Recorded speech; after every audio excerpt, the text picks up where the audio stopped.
that something so sour can make your body oh so sweet? I'm Hannah Mason, and in this episode of You Don't Know Beans, we'll be exploring the fascinating qualities of the Tart lemon.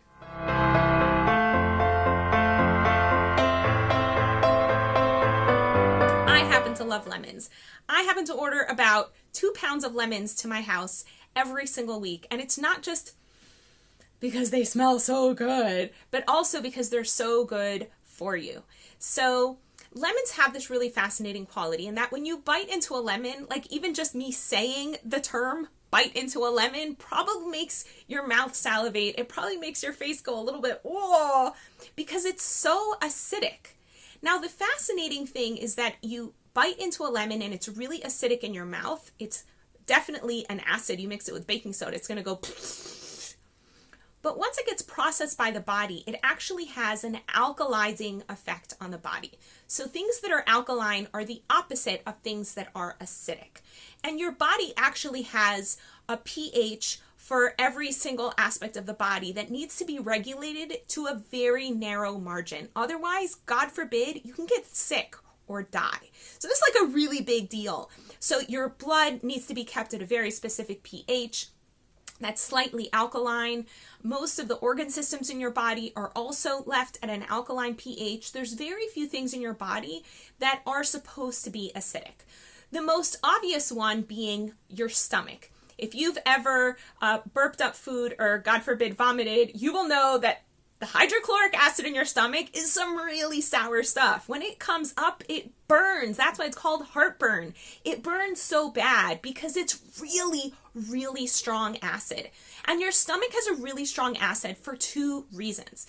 So one of the purposes of the acid that's in your stomach is to kill bad microbes. So if you have bacteria or funguses that aren't good for you that are in your food, a bunch of them will be killed by hydrochloric acid. It's not perfect. If you've ever had food poisoning, you know that your stomach is not perfect at this, but pretty darn good. So it's part of actually your immune system.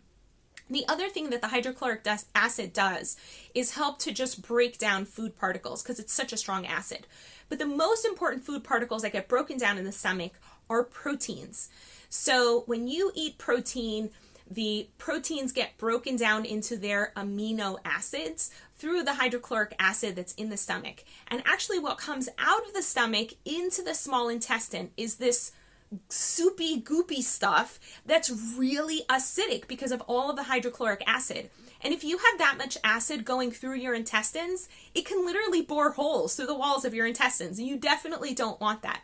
So what happens in your small intestine is that your body literally produces baking soda, sodium bicarbonate will go in there and just go nom, nom, nom, nom, nom, and neutralize the acid. If you've ever taken baking soda and vinegar or lemon juice and put them together and seen all the froth that happens, that froth is a product of the neutralizing that's happening. And that's really great, so that now you have a more neutral substance going through your intestines and easing their way out. But there's a catch. If you have a lot of protein, particularly animal protein, it's difficult for your small intestine to produce enough baking soda to compensate for all of the acid that produces, because hydrochloric acid is going to come out of your stomach no matter what. But when you eat proteins, even more acid comes out.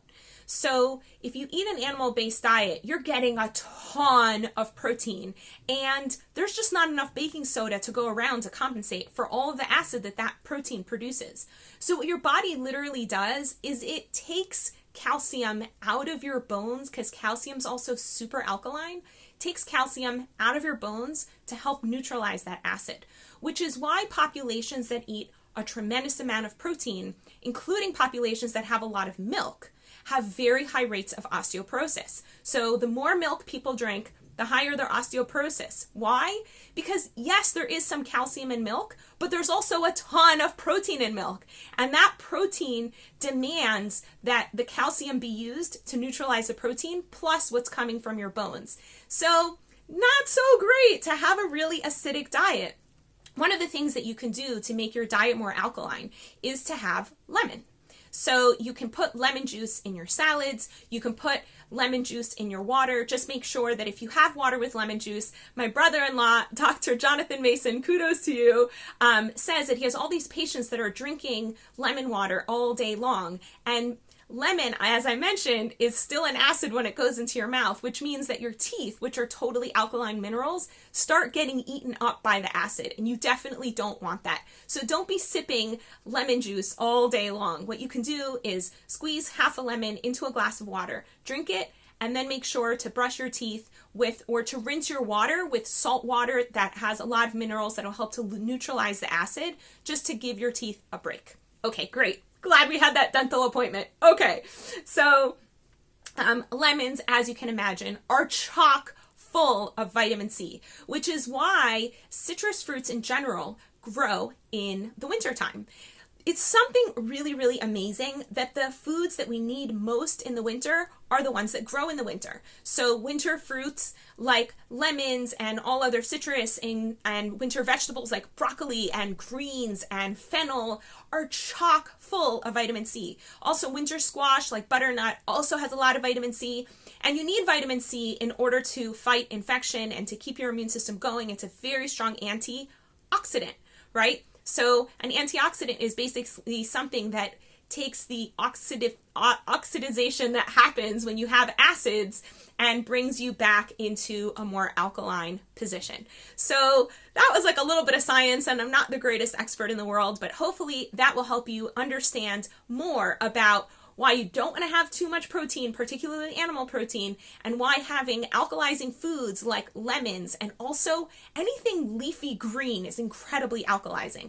Bring that into your diet, boost your vitamin C in the winter, and hey, smells and tastes good. And if you're looking to up your vitality game, be in touch with me. We can set up a free discovery session and clarify your goals, how we can manifest them, and how I can give you the accountability to make it all happen. In the meantime, I wish you many little joys. Want to find out what's blocking your vitality? Quickly take the quiz at hanamason.com/healthquiz.